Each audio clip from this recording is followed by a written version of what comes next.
On the night of the 16th of July, 1918, in the basement of a house in the Russian city of Yekaterinburg, 7 members of the Romanov imperial family were executed by a Bolshevik firing squad.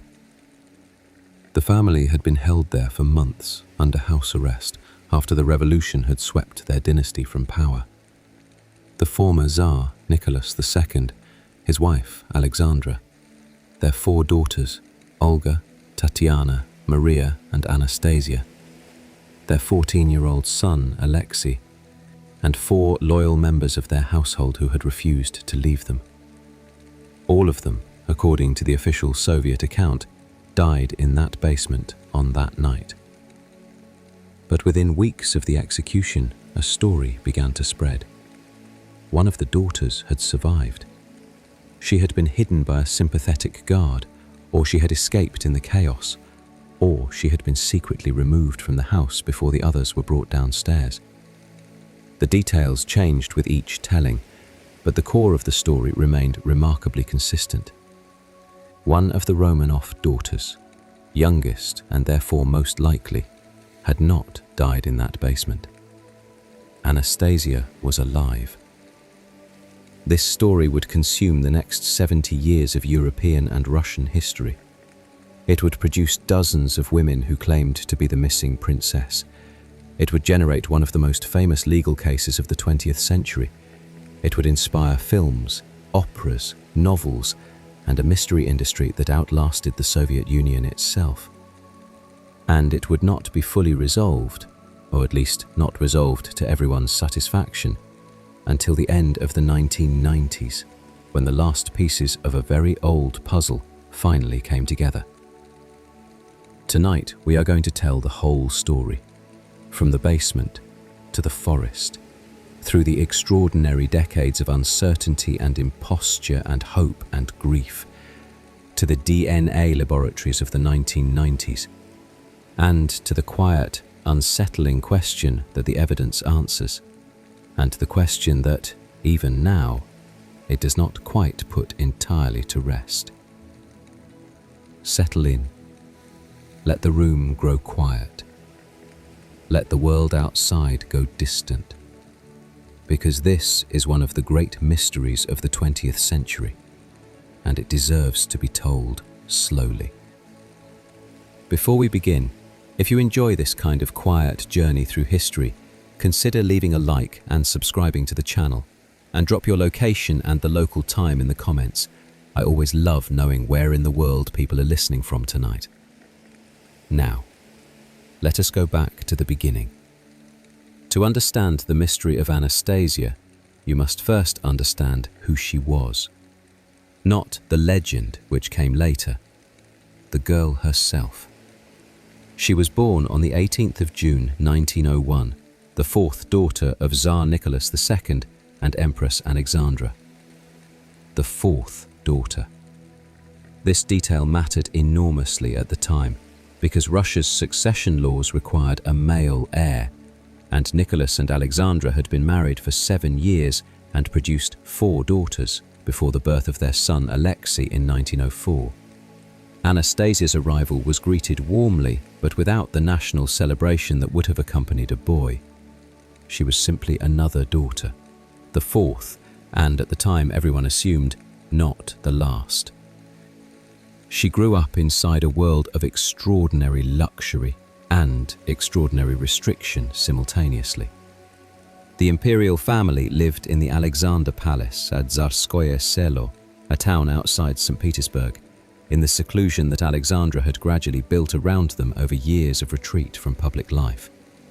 She was German by birth, deeply uncomfortable in the Russian court, intensely protective of her children, and suspicious of the outside world in ways that increased rather than diminished as the political situation in Russia grew more dangerous. The 4 daughters grew up with limited contact with anyone outside the family and the tightest inner circle of household staff. Their world was the palace, the gardens, the rooms of the people they knew. A mainstream historical fact about Anastasia's character that helps explain why she became the chosen subject of the survival legend. Of the 4 daughters, she was the most memorable to outsiders. Olga was serious and thoughtful. Tatiana was elegant and controlled. Maria was gentle and warm. But Anastasia was something else. Contemporary accounts from the period, from tutors, household staff, visitors, describe her with words that appear again and again regardless of the source. Mischievous, irreverent, funny, physically fearless, impossible to intimidate, and possessed of a quick wit that could be genuinely cutting. She played pranks on palace guards. She climbed trees she had been told not to climb. She reportedly hid under tables during formal dinners and pinched the ankles of guests she found particularly pompous. Her father called her the Schwibzik, the little imp. Even the staff who found her exhausting seemed to have found her irresistible. She had the quality of certain people who take up more space in a room than their physical size would suggest, whose presence is something you notice, and whose absence, when it comes, leaves a particular kind of silence. This quality, the vivid, uncontainable presence, is part of why people found it so easy to believe she might have survived. Her sisters were easier to imagine dying quietly in a basement. Anastasia seemed like the kind of person who would find a way through. A quirky detail about the imperial family's daily life in the years before the revolution that illuminates how sheltered and yet how genuine their existence was. The four sisters were known collectively by their initials, OTMA: Olga, Tatiana, Maria, Anastasia. And they functioned as a genuine unit, sharing rooms in pairs, writing joint letters, appearing in nearly identical clothing. But within the unit, each had a clear identity. Anastasia was the youngest of the four and closest to Alexei, her little brother, the sickly hemophiliac heir whose illness had brought Rasputin into the family's life and whose fragility cast a long shadow over a childhood that was otherwise, by all appearances, genuinely happy. They were a close family, unusually close for royalty of the period, when children were typically raised at considerable emotional distance from their parents. Nicholas and Alexandra were devoted to their children in a way that was remarked upon by contemporaries as almost bourgeois. They ate meals together, played games together, read aloud to each other, and photographed themselves constantly with the Kodak camera that was one of Alexandra's enthusiasms. The archive they left behind, thousands of photographs, hundreds of letters, detailed diaries, is extraordinary in its intimacy.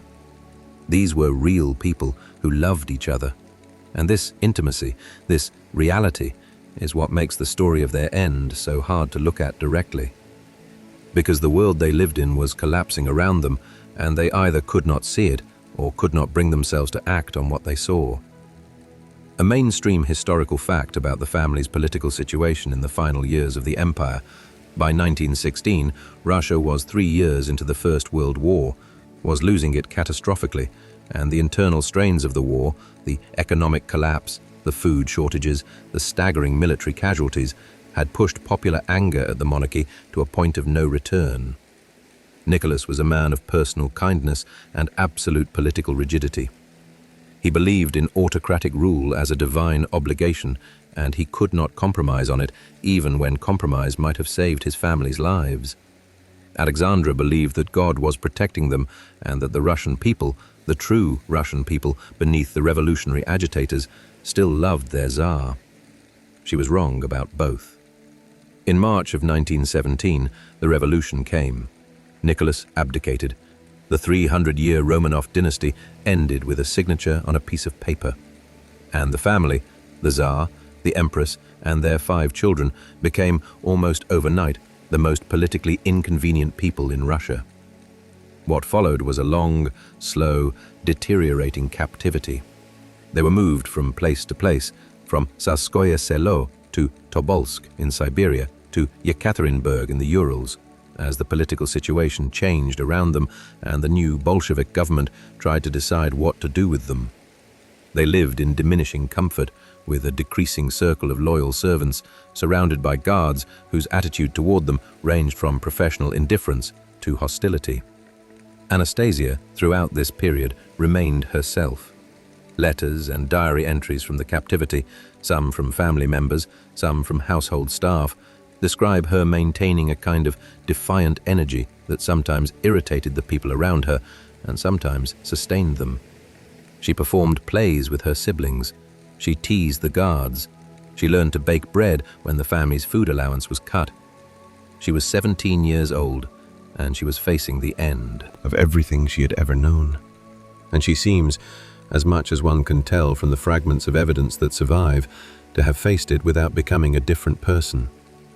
This detail matters for what comes next, because the survival stories would always center on Anastasia specifically, not Olga, not Tatiana, not Maria, not Alexei. And the reason was not just that she was the youngest daughter and therefore the most credible candidate for an escape that required speed and improvisation. It was that she was the one people could most easily imagine surviving. The personality that had always seemed too large for the palace was the personality people most wanted to believe had found a way through. The question was whether it had. The house in Yekaterinburg, where the Romanov family spent their final months, had been given, with a dark Soviet irony, the name the House of Special Purpose. It belonged to a man named Ipatiev, who had been removed from it to make room for the family, and it sat in an ordinary residential street in an ordinary Russian city in the middle of the Ural Mountains. The family lived on the upper floor, guards lived on the lower floor. The windows had been whitewashed, so the family could not see out, and no one could see in. The garden, where they were occasionally permitted to walk, was enclosed by a high wooden fence. By July of 1918, the situation had become urgent. The Russian Civil War was intensifying. The White Army, the counter-revolutionary forces fighting the Bolsheviks, was advancing toward Yekaterinburg. The Bolshevik leadership in Moscow, led by Lenin, faced a decision about the Romanovs. If Yekaterinburg fell to the White Army and the former Tsar was liberated, he could become a rallying point for the counter-revolutionary cause. The family could not be allowed to fall into white hands. A mainstream historical fact about what happened on the night of the 16th of July, pieced together from multiple sources, including the subsequent testimony of participants. At approximately midnight, the family was woken and told that, for their own safety, they were to be moved to a new location. This was a lie, but a functional one. The family had been moved before, and they complied without apparent suspicion. They were told to dress and gather a few belongings. They were brought downstairs. They were led into the basement, a small room, perhaps 5 meters by 6, with a single arched window. Alexandra asked for chairs because of Alexei's condition. He was unable to stand for extended periods. 2 chairs were brought. Alexandra and Alexei sat. Nicholas stood beside them. The 4 daughters stood in a row. The 4 household servants, a doctor, a cook, a footman, and a maid who had refused to leave the family, stood behind. There were 11 people in that basement room. Then the guards came in. The chief executioner was a man named Yakov Yurovsky. He was the commandant of the house, a Bolshevik official who had been specifically appointed to manage the execution. He read a short statement informing Nicholas that he had been condemned to death by the Ural Soviet. Nicholas turned to his family and turned back and had time to say the word, "What?" before the shooting began. What followed was, by all accounts, chaotic. A quirky and deeply significant detail about the execution that would become central to the mystery. The daughters did not die immediately from the initial volley of shots. Contemporary accounts from the executioners themselves, recorded in testimony and memoir over the subsequent decades, describe the daughters as still alive after the first round of shooting, seemingly impervious to bullets, the executioners unable to understand what they were witnessing. It took additional shots and, ultimately, stabbing and rifle blows to complete the killings. The explanation, which the executioners did not know at the time, was discovered much later. The daughters had, during the captivity, sewn jewels, diamonds, emeralds, other precious stones, into the bodices of their dresses.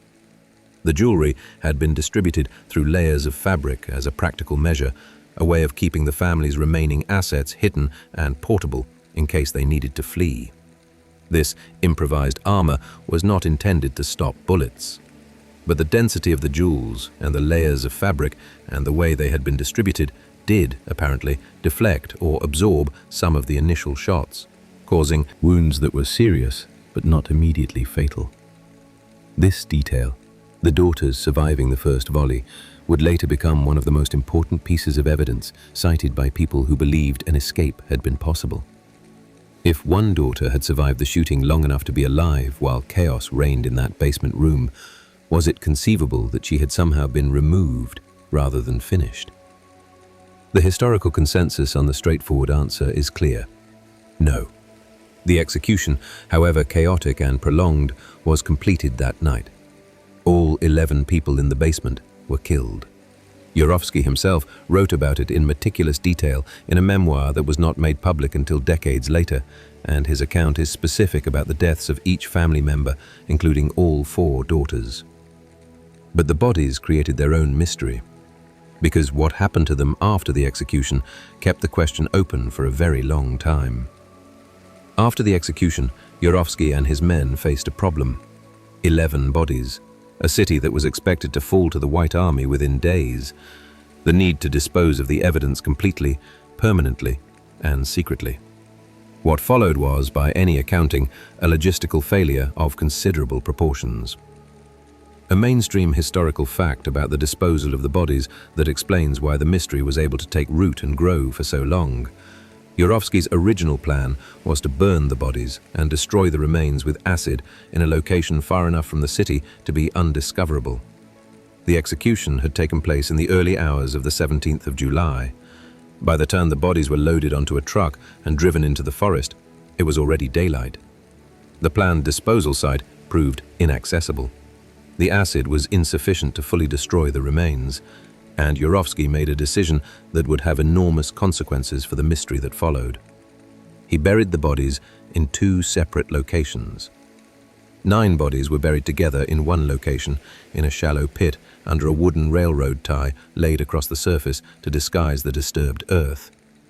2 bodies were buried separately, some distance away, burned first with fire and then with acid, and buried in a smaller pit.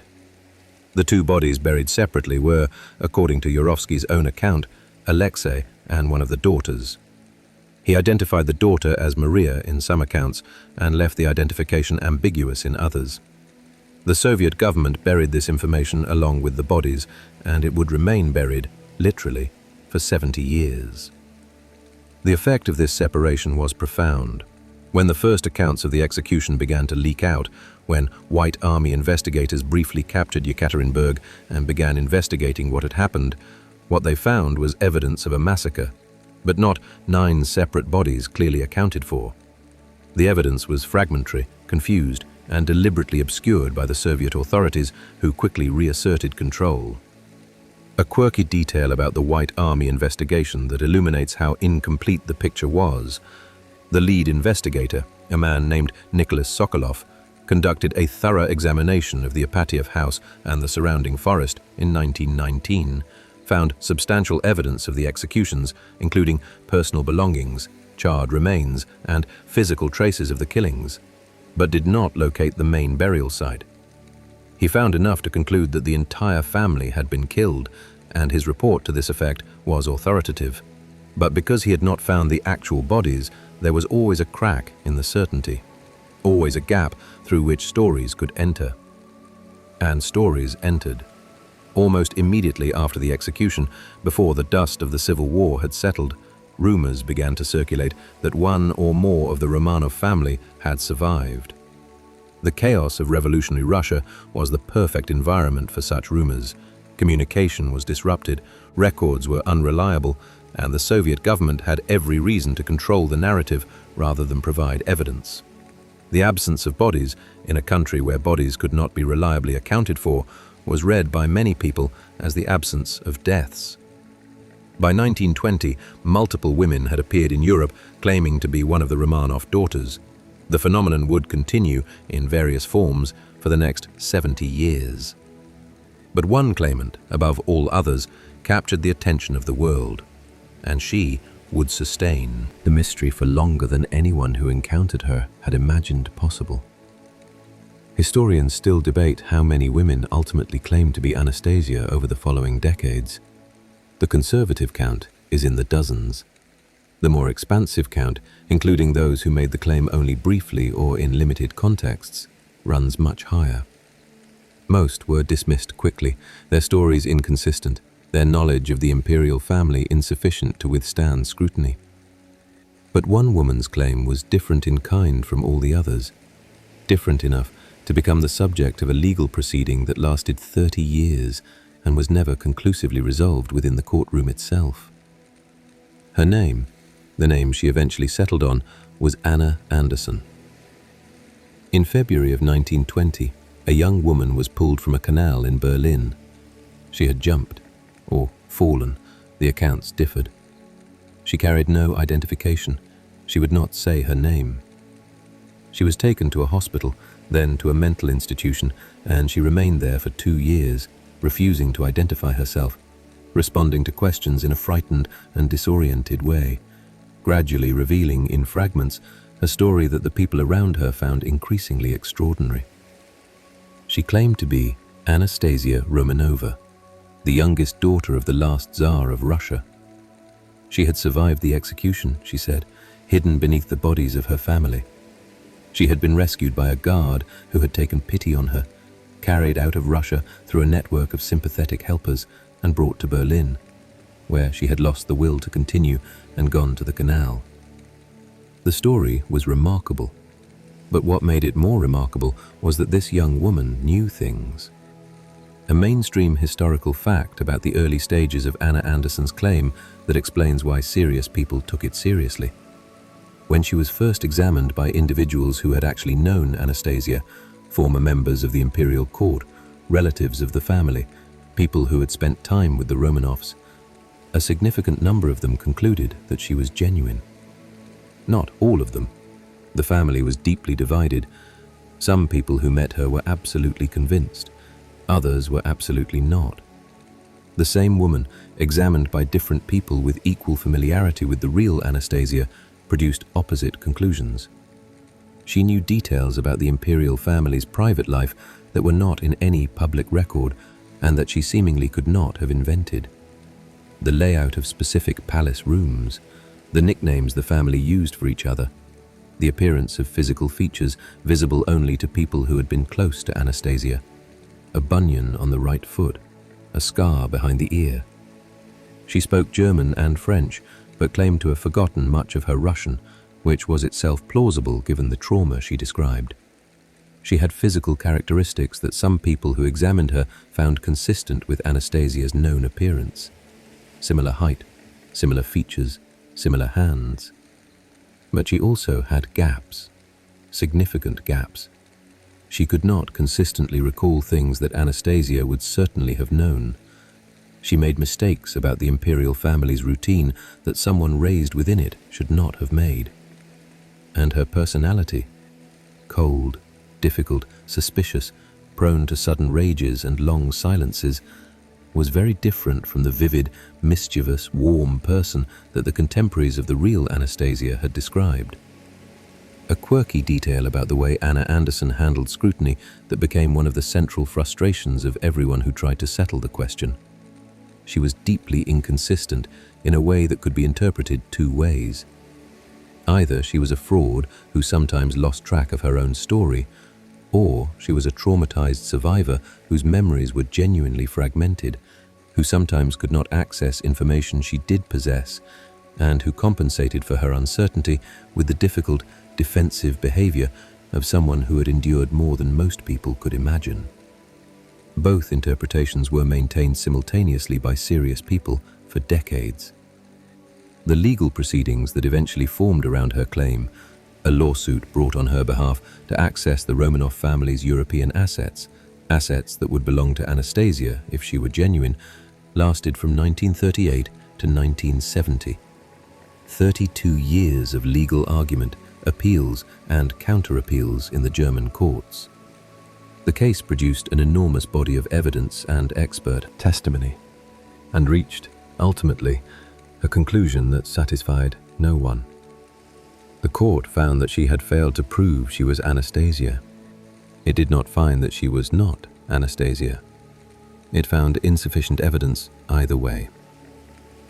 A mainstream historical fact that puts this legal outcome in context: German courts, in this type of proceeding, placed the burden of proof on the claimant. Anna Anderson had to prove she was Anastasia. It was not necessary for anyone to prove she wasn't. The 30 years of legal proceedings failed to produce evidence convincing enough to cross that threshold. But they also failed to produce a definitive debunking. And so the mystery survived the courtroom. She was supported financially and personally by a loyal group of believers who maintained over decades that she was genuine. She was opposed, sometimes bitterly, by members of the Romanov family and former members of the Imperial Court, who found her claim insulting to the memory of the real family. She moved through various periods of hospitalization, difficult living arrangements, and eventual modest stability, finally emigrating to the United States in the late 1960s. She married a retired academic in 1968 and lived with him in Charlottesville, Virginia, in increasing seclusion. She died in 1984, never having established her claim legally. The question of who she was died with her, or so it seemed. Historians still debate how to read the totality of her case. The evidence she presented, taken at its most generous, was sufficient to create genuine uncertainty in the minds of people who were not predisposed to believe her. Taken at its most skeptical, it was the work of an intelligent woman who had assembled a persona from available information. The truth lay somewhere in the contested space, and for decades it could not be found. But the bodies in the forest were still there, and science was coming. In 1976, a Soviet film director named Geli Ryabov began investigating the fate of the Romanov family. He was not a dissident. He was not acting in opposition to the Soviet government. He was making a film, and he wanted to know the true story of what had happened. He obtained access to Yurovsky's memoir, the detailed account of the execution and disposal that had been kept in Soviet archives, not publicly available, and read it carefully. Yurovsky had described the burial location in enough detail that Ryabov believed the primary gravesite could be found.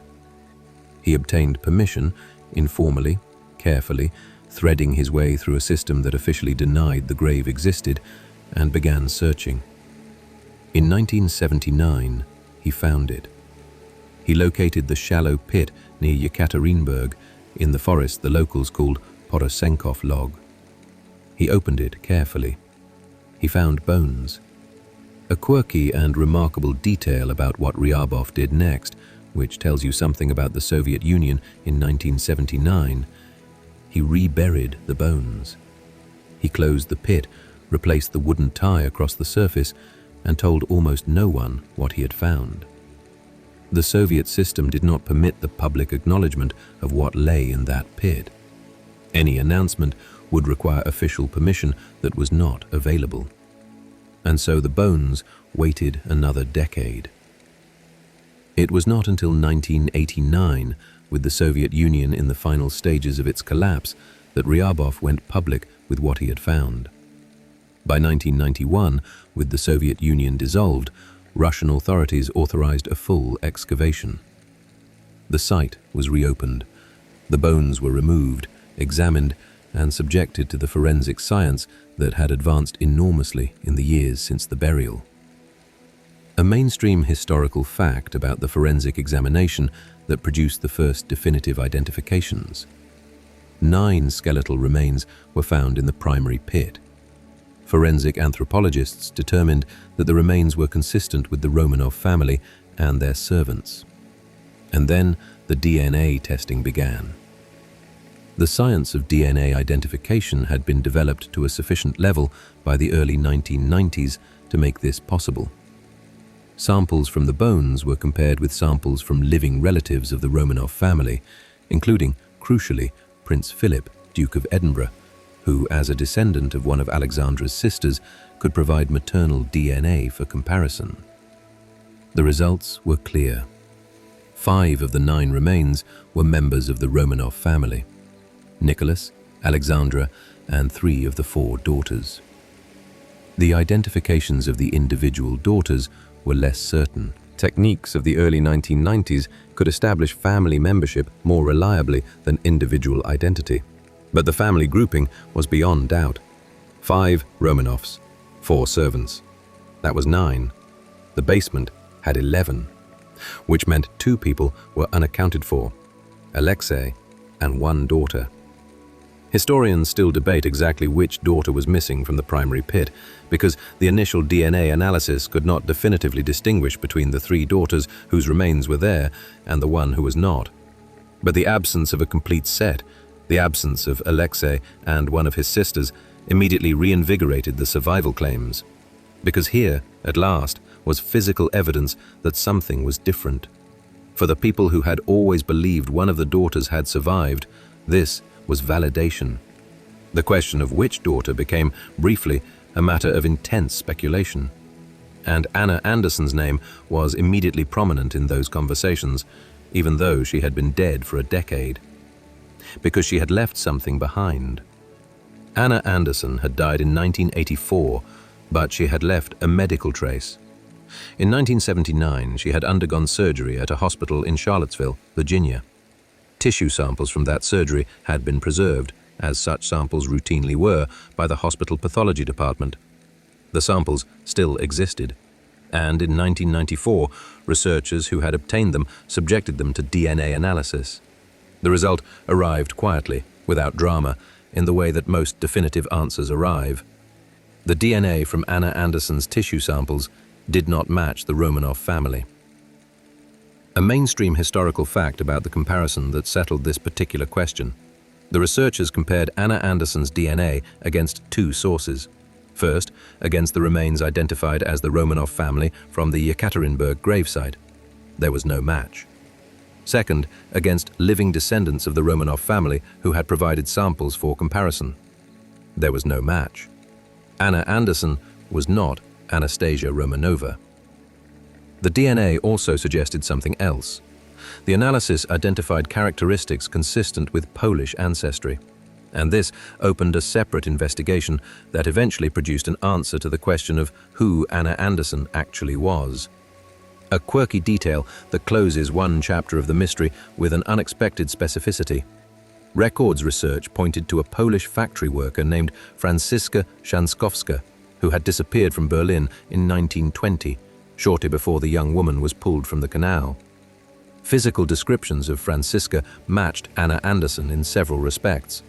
Records suggested she had worked in a munitions factory, had suffered an industrial accident involving an explosion, and had shown signs of mental disturbance in the aftermath. Her family, when eventually located, declined to make a formal identification, but the DNA evidence, combined with the documentary trail, has led most historians to conclude that Anna Anderson was Franciszka Szankowska, a Polish woman of factory worker background who, for reasons that remain ultimately unknown, came to inhabit the identity of a Russian princess for 60 years. The debate about her is not entirely finished. Some researchers continue to argue that the tissue sample chain of custody was not sufficiently documented to be definitive. Some argue that the Franciszka identification itself is not conclusive. But the mainstream historical position, based on the DNA evidence and the documentary record, is clear. Anna Anderson was not Anastasia. She was not a Romanov. The woman who had sustained the mystery for 6 decades was not who she claimed to be. But the mystery itself was not finished, because there were still 2 people unaccounted for from the basement: Alexei and 1 daughter. For 15 years after the excavation of the primary gravesite, the question of the missing 2 remained open. Scientific analysis of the primary site's remains had continued to refine the identifications. By the early 2000s, improved DNA techniques had been applied, and the 3 daughters present in the primary grave were identified with greater confidence. The daughter missing from that grave, the one whose remains had been burned and buried separately with Alexei, according to Yurovsky's memoir, was identified by exclusion as either Anastasia or Maria. This distinction mattered enormously to the survival theorists. If the missing daughter was Maria, then Anastasia's remains were in the primary grave, and the survival story was simply false. If the missing daughter was Anastasia, then her remains were somewhere in the forest, still unfound, and the possibility, however slim, however contradicted by everything else, remained technically open.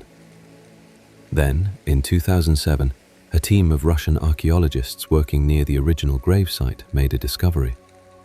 A second burial site, small, consistent with Yurovsky's description of the separate disposal of two bodies, bone fragments and charred material, the remains of two individuals.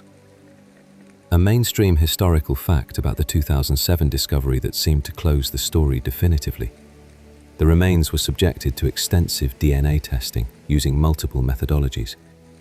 The results were unambiguous on the family identification. The two individuals were members of the Romanov family. One was male, consistent with Alexei, the 14-year-old heir. One was female, consistent with one of the daughters. Further analysis was applied to determine which daughter. The researchers compared the bone fragments against the three daughters already identified in the primary grave and against the known family DNA.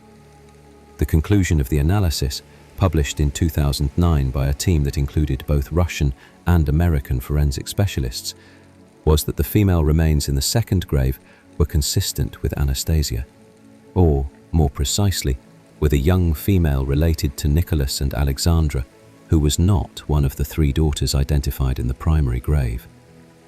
A quirky detail about the scientific community's response to these findings. The identification was accepted broadly by the international forensic science community as closing the case. The remains of all 7 members of the Romanov family had been found. The Russian Orthodox Church, which had canonized the Romanovs as saints in 2000, accepted the identification of 5 remains, but expressed reservations about the authenticity of the 2007 finds, partly on the basis of religious and historical concerns, partly because additional independent analysis had not been fully completed.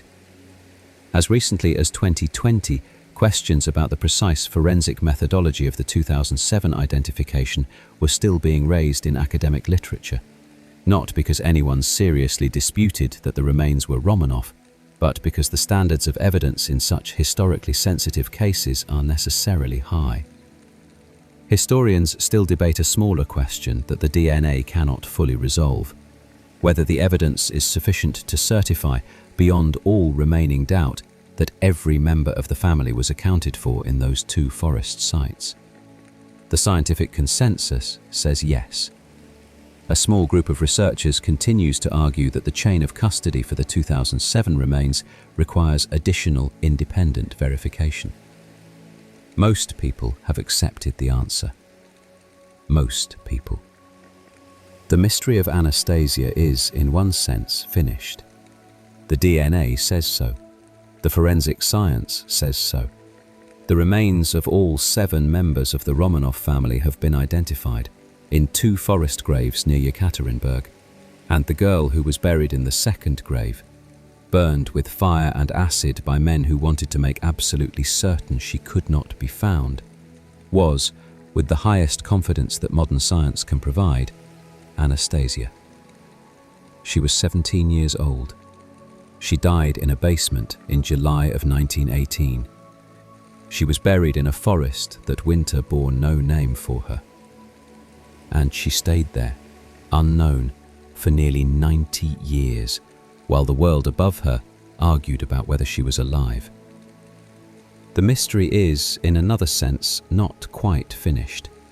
Not because the science is wrong, but because mysteries of this kind operate on a different level than evidence. They operate on the level of what people need to believe. And what people needed to believe about Anastasia, that the most vivid, most alive-seeming member of a family consumed by history had somehow escaped, was something the DNA could address, but not entirely dissolve.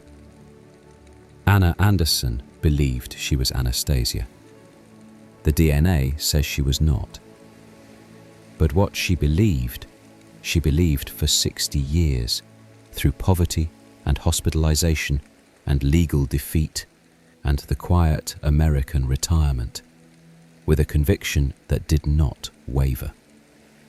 Whatever she was, a damaged woman who had constructed an identity from fragments, a deliberate fraud who had played her role too long to abandon it, or something more complicated than either. The story, inhabited for 6 decades, had its own strange coherence. A mainstream historical fact about the enduring appeal of the Anastasia story that explains why it will probably never entirely disappear. Every generation seems to need its version of it. The 20th century produced the Claimants, the films and the operas, the legal proceedings, the DNA. And still, the question surfaces, in historical forums, in family stories passed down among Russian émigrés, in the continuing academic debate about the forensic methodology of the 2007 finds. The story refuses to lie entirely still. Perhaps because the alternative, the 11 people led downstairs at midnight, the chaos of the basement, the forest, the years of silence, is a thing that is difficult to hold fully in the mind. And the story of one girl who found her way through gives the mind somewhere to rest. She was real. She was the Schwibzik, the little imp who climbed trees and pinched ankles and was too vivid for the world she was born into. The photographs show her clearly, a girl with her father's eyes and her mother's stubbornness, and a quality in her expression that suggests she found something worth laughing at even in the most formal of sittings. She was 17 years old. She deserved more than what history gave her, and in the end, the kindest thing the mystery ever did was to imagine that she had found a way through. Even if she hadn't. Even if she was, like everyone else, taken from the world before the morning came. The night is deep now. The mystery has been told. The evidence is in. And somewhere in the forest outside Yekaterinburg, under Russian earth that has held its secret for a very long time, the question has been answered. Let it rest. Let everything rest now. The story is finished, and the night is quiet, and there is nowhere you need to be before morning. Sleep well.